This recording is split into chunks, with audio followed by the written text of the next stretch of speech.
ایک بار وہ ان کی نظروں میں آ جاتا تو اس کا بچنا ممکن نہیں تھا۔ جلال وقت نکال کر ہم سے ملنے کے لیے آیا تھا۔ وہ زیادہ دیر تک ہمارے پاس نہیں رک سکتا تھا۔ معلومات کا دو طرفہ تبادلہ ہو چکا تھا۔ وہ جہانگیر کے بارے میں بہت زیادہ فکر مند تھا۔ وہ متذبذب تھا کہ اپنی کارروائیوں کو جہانگیر کی بازیابی تک مؤخر کر دے یا ان پر فوری طور پر عمل کر گزرے۔ اسے اندیشہ تھا کہ سوبراج کے مفادات پر کاری ضرب پڑنے کے بعد وہ جھنجھلا کر جہانگیر کے خلاف کوئی انتہائی قدم اٹھا سکتا تھا۔ اس کا وہ خدشہ بے بنیاد نہیں تھا۔ وہ نقطہ اس نے اٹھایا تھا۔ جانے سے پہلے اس نے فیصلہ کیا کہ عمل کا مرحلہ آنے پر وہ مجھ سے آخری بار مشورہ ضرور کرے گا اور رشید کی تلاش میں ہونے والی پیش رفت کی روشنی میں طے کرے گا کہ اسے کیا کرنا چاہیے۔ شام تک اول خان کی طرف سے کوئی خبر نہیں مل سکی۔ رشید کی شناخت کا مرحلہ جتنی تیزی کے ساتھ طے کیا گیا تھا، اس کی تلاش میں اتنی ہی دیر ہو رہی تھی۔ گزرتے ہوئے وقت کے ساتھ ایک طرف میرے اعصابی تناؤ میں اضافہ ہوتا جا رہا تھا تو دوسری طرف سلمہ کی حالت ابتر ہوتی جا رہی تھی۔ اس پر بار بار رکت امیز دورے پڑ رہے تھے جن کی وجہ سے گھر کی فضا بہت بوجھل اور سوگوار ہو گئی تھی۔ ویرا زندہ دلی کے ساتھ ہنس بول کر وقت گزارنے کی عادی تھی۔ اس ماحول سے وہ سخت گھٹن میں مبتلا ہو گئی تھی۔ اس کے بشرے سے ظاہر ہونے لگا تھا کہ اسے ذرا بھی چھیڑا گیا تو وہ ایک دم پھٹ پڑے گی۔ میں خود بھی اس فضا سے دل برداشتہ تھا۔ سلمہ کی موجودگی میں ہنسنا تو درکنار مجھے مسکرانا بھی جرم محسوس ہو رہا تھا۔ ہم سب کے اداس اور لٹکے ہوئے چہرے جہانگیر کی بازیابی میں کوئی کردار ادا نہیں کر رہے تھے، بلکہ ہر ایک کی سوچنے سمجھنے کی صلاحیتیں معاف سی ہو رہی تھیں۔ 4 بجے میں نے اپنے وقت کو بہتر انداز میں استعمال کرنے کا فیصلہ کر لیا۔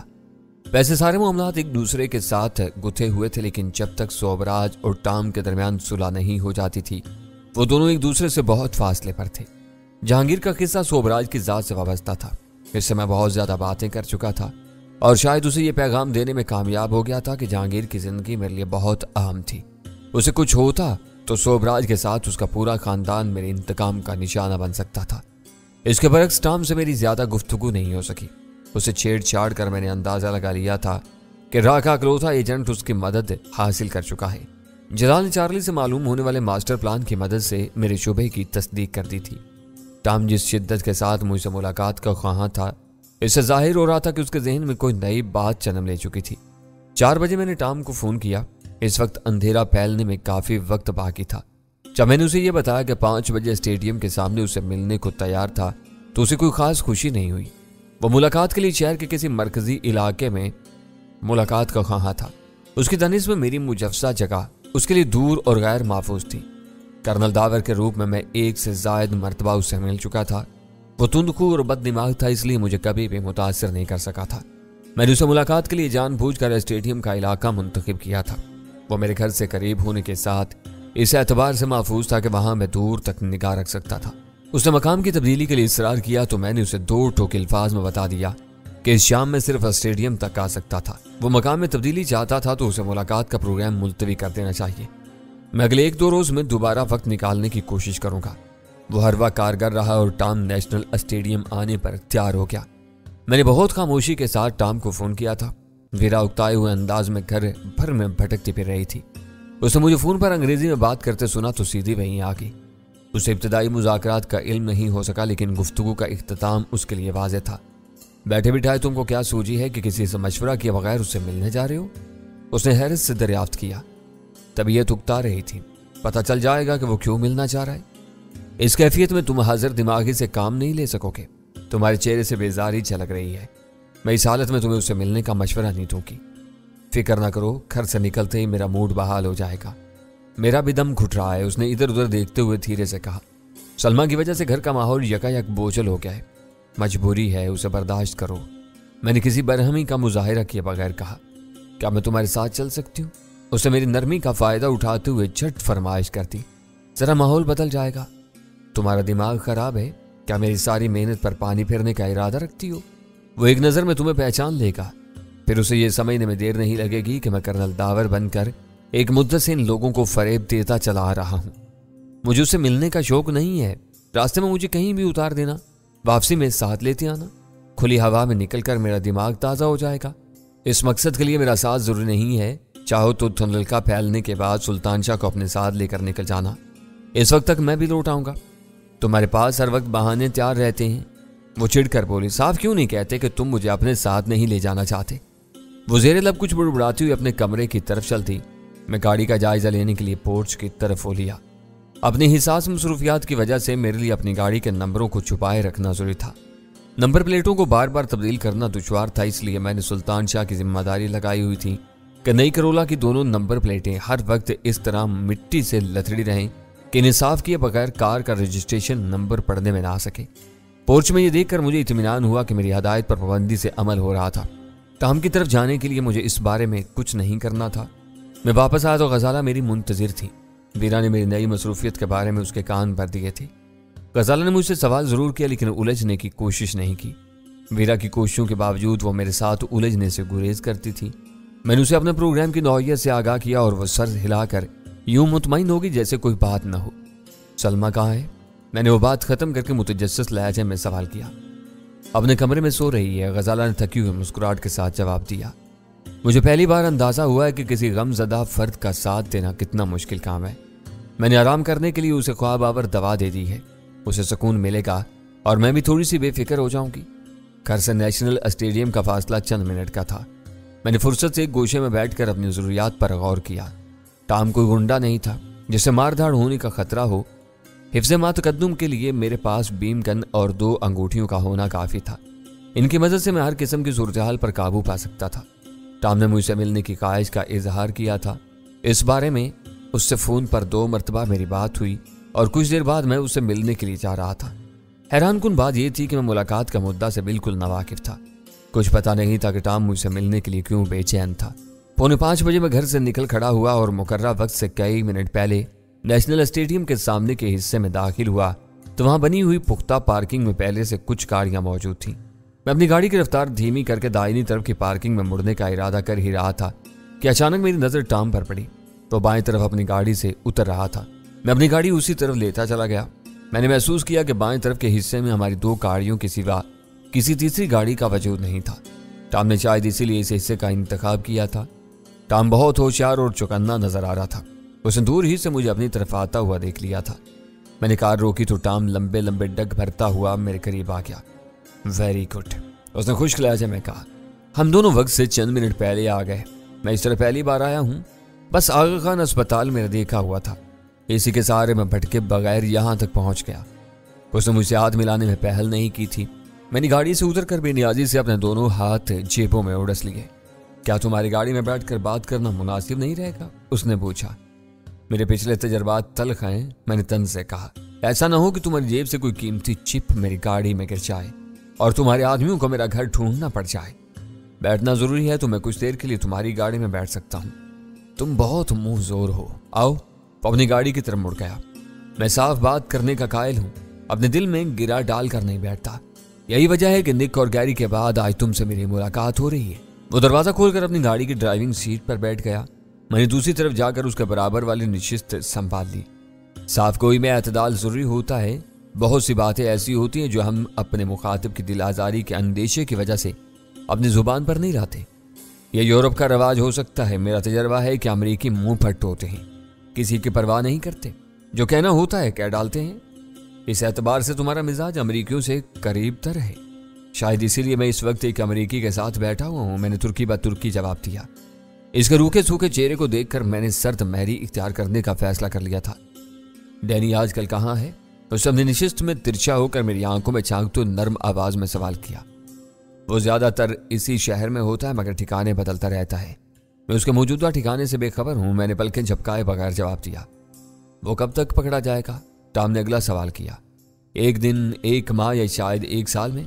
मैं इस बारे में कुछ कहने की पोजीशन में नहीं रहा। क्या तुमने इतनी सी बात पूछने के लिए मुझे बुलाया था? ये बातें फोन पर भी हो सकती थी। वो बोला। तुमको यहाँ बुलाने का मकसद कुछ और था। तुमको शायद ये जानकर हैरत हो कि वो मकसद पूरा हो चुका है। उसका जवाब सुनकर मुझे ज़हनी झटका लगा और मेरी छठी हिस्स ने अचानक खतरे का ऐलान कर दिया। मगर मैंने किसी इज़्तिराब का मुजाहिरा किए बगैर बहुत सुकून से कहा, अगर तुम्हारा मकसद पूरा हो चुका है तो मुझे चला जाना चाहिए। ज़रूर चले जाना। आए हो तो कुछ और बातें भी हो जाएं। तुम बेफिक्र हो कि मैं तुम्हें नुकसान नहीं पहुंचाऊंगा। हमें तुम्हारे ताउन की शदीद ज़रूरत है। उसकी मुबहम बातों से मुझे बेचैनी होने लगी थी। मैंने कहा, इन बातों से पहले मैं ये जानना चाहूँगा कि मुझे बुलाने से तुम्हारा क्या मकसद था जो मेरी बेखबरी में पूरा हो चुका है। कल तुमने फ़ोन पर बहुत जहरीली बातें की थी। टाम का लहजा दुरुस्त हो गया। तुम्हारी बातों से जाहिर हो रहा था कि तुम कल के कातलाना हमले का जिम्मेदार हमें समझते हो।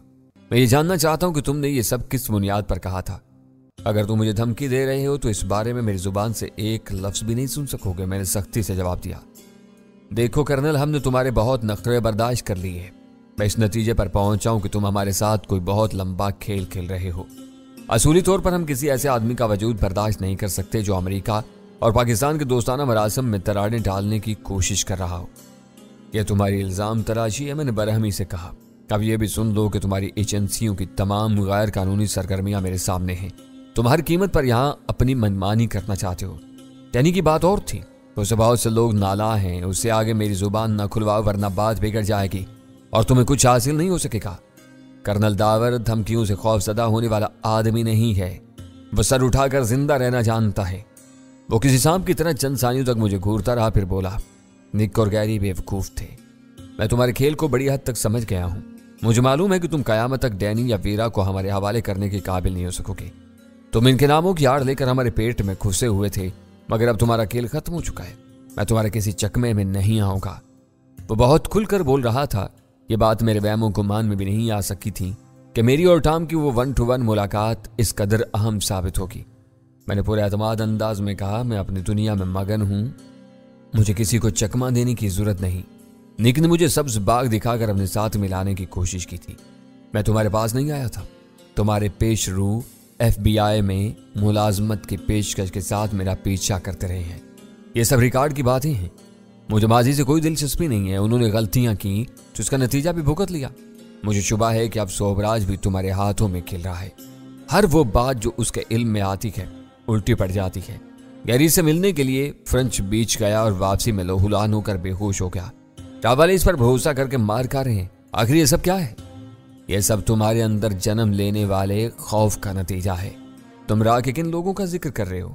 आदमी अंदर से खौफजदा हो तो इसे छोटी छोटी बातें बहुत बड़ी नजर आने लगती हैं। तुम मुझे ये फलसफे पढ़ाने की कोशिश ना करो। उसने सख्ती से मेरी बात काट दी। मुझे दूसरों से कोई गर्ज नहीं है। मैं सिर्फ ये जानना चाहता हूँ कि तुमने कल वाले हमले का इल्जाम मेरे सर क्यों डाला? तुम्हारे पास अपने हज़यान का क्या सबूत है? उसकी आंखों से दरिंदगी झांकने लगी थी और वो वाज़ेह तौर पर महाज आराई पर तुल गया था। बात इतनी बढ़ चुकी थी कि उसके संभलने का हर इम्कान खत्म हो गया था। उसके तेवरों से जाहिर हो रहा था कि जरूरत पड़ने पर वो हाथापाई से गुरेज नहीं करेगा और शायद हथियार भी निकाल ले। मैंने अपने बाएं हाथ की उंगलियों में पड़ी हुई जहर आलूद अंगूठियों के नगीने धीरे धीरे हथेली के रुख पर घुमाने शुरू कर दिए और फैसला कुन लहजे में कहा, कल मुझे सिर्फ शुबा था और इसकी बुनियाद वो अमेरिकी राइफल थी जो रेलवे स्टेशन की छत से मिली थी। आज बात खुल चुकी है। तुम राह वालों के साथ मिलकर यहाँ दहशत फैलाना चाह रहे हो। अभी तुमने राह वालों से हमदर्दी जाहिर की थी। मुझे नहीं मालूम कि वो किस पर भरोसा कर रहे थे, लेकिन तुम्हारे साथ इनका गठजोड़ है। कर्नल, उसके पतले पतले गुलाबी होंठों पर एक सफाकाना मुस्कुराहट तैर गई। शुरू से मेरी छठी हिस्स कह रही थी कि तुम खतरनाक आदमी हो। आज तुम्हारी शनाख्त हो गई है। इधर झाड़ियों में एक गनमैन छुपा बैठा है। तुम्हारे उतरते ही उसने इशारा दे दिया है। तुमने उसे सदर के एक होटल में घेरने की कोशिश की थी। आज वो मेरे साथ है। मुझे कल ही अंदाजा हो गया था कि अल्फा तुमसे मिल चुका है। ये न भूलो कि इसका साथी गायब है। उसने सब कुछ उगल दिया है। यहां तक बता दिया है कि सोबराज के बाद तुम इनके वारिस थे। चार्ली कहाँ है? मैंने महसूस किया कि मेरे इंकिशाफ से उसे ज़हनी झटका लगा था। जहां है बहुत बुरे हाल में है और खाया पिया तक उगलने के लिए तैयार है। अब तक कोई फोर्स या एजेंसी हमारे सामने नहीं आई। हर तरफ तुम्हारे साए मंडलाते हुए नजर आते रहे हैं। ये तुम्हारी बदकिस्मती है कि तुम यहाँ आए हो। ये मुलाकातें खुफिया होती है, इसलिए किसी को बताकर नहीं आए होगे। कर्नल, डरने और पैरू बदलने की जरूरत नहीं। मैं अमन परवर आदमी हूँ। हथियारों के इस्तेमाल से डरता हूँ।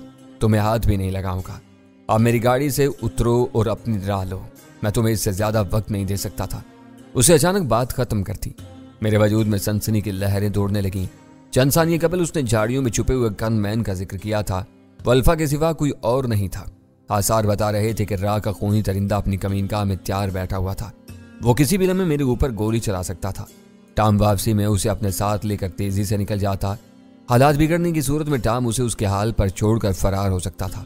अल्फा अपने अंजाम का खुद जिम्मेदार होता। बेहतर माहौल में शुरू होने वाली इस मुलाकात का अंजाम मेरे लिए बहुत गैर मुतवक्का और खून आशाम नजर आ रहा था। मुझे अपनी जिंदगी में कभी मौत से खौफ महसूस नहीं हुआ था। मैंने बदतरीन हालात में मौत के जबड़ों में हाथ डालकर जिंदगी की नवीद हासिल की थी।